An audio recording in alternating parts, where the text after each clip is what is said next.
নমস্কাৰ গাইজ, আজি আকৌ আহিছোঁ বৃদ্ধাশ্ৰম বন্ধ কৰা বিষয় লৈ পেলাই। প্ৰথম কথাটো হ'ল, যোৱাকালি মই ভিডিঅ'টো আপোনালোকৰ মাজলৈ শ্বেয়াৰ কৰিছিলোঁ।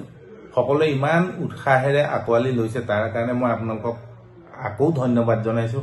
ভগৱানকো ধন্যবাদ আপোনালোকৰ নিচিনা মোক বন্ধু দিয়াৰ বাবে। আৰু আজি আমি আহিছোঁ বৃদ্ধাশ্ৰম বন্ধ কৰিবলৈ। প্ৰথম আমি কি কৰিব লাগিব, কেনেকৈ বৃদ্ধাশ্ৰম বন্ধ কৰিম। আমি সকলোৱে জানো Rome in not built in a day. একেদিনাখনে ৰুম নগৰ হৈ যোৱা নাছিলে, ৰুম নগৰ একেদিনাখনে সজোৱা হোৱা নাছিলে। তো কিবা এটা ভাল কাম কৰিবলৈ, কিবা এটা ভাল ৰিজাল্ট পাবলৈ আমি ক্ষুদ্ৰ ক্ষুদ্ৰভাৱে আমি যোগাৰ কৰি লাহে লাহে তাৰ ফলটো আমি পামগৈ। ভাল ৰিজাল্ট এটা পাবলৈ হ'লে অশেষ কষ্ট কৰিব লাগিব। তাৰ কাৰণে আমি সকলো কষ্ট কৰিবলৈ সাজু আছো বুলি মই ভাবিছোঁ। কথা হ'ল, আমি কেনেকৈ বৃদ্ধাশ্ৰম বন্ধ কৰিম।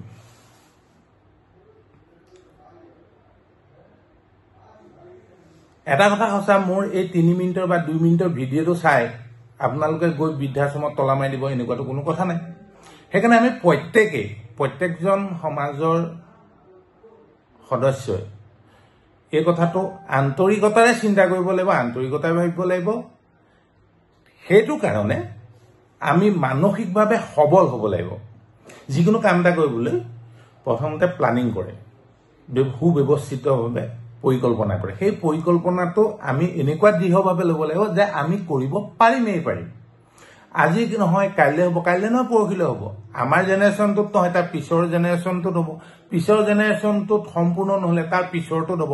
কিন্তু এদিন নহয় এদিন যে হ'ব সেইটো খাটাং।